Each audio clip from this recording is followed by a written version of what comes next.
مساكم الله بالخير الربع. في البداية نبارك لفارس هذه الليلة ابن العم الغالي محمد بن بشر الهجلة، ونقول له كما قال الرسول صلى الله عليه وسلم: اللهم بارك لهما وبارك عليهما واجمع بينهم في خير. صلوا على النبي.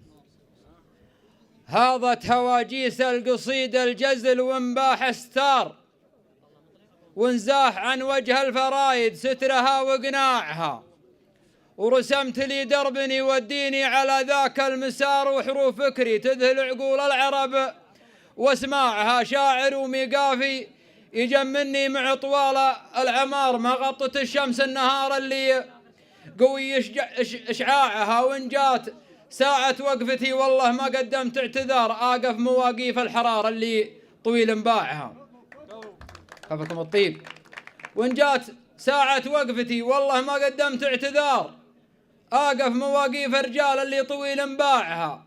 يا مرحبا ترحيب وافي ما يجي حوله غبار، ترحيب تنتشره ومن يسعى لها ما باعها. ويا مرحبا باسم الرجال اللي لها قدر ووقار، اهل الفعول اللي ما تخلف نهجها واطباعها. ويا مرحبا باسم الرجال اللي لها قدر ووقار، اهل الفعول اللي ما تخلف نهجها واطباعها. في حلال رجل عند ربعه له مكانه واعتبار، دايم فعوله تشفي قلوب العرب واوجاعها. ابو بدر مزبان من جاله لمن الوقت جار، لفزعة تعرف اليوم منه نخاف الزاعها. يستاهل.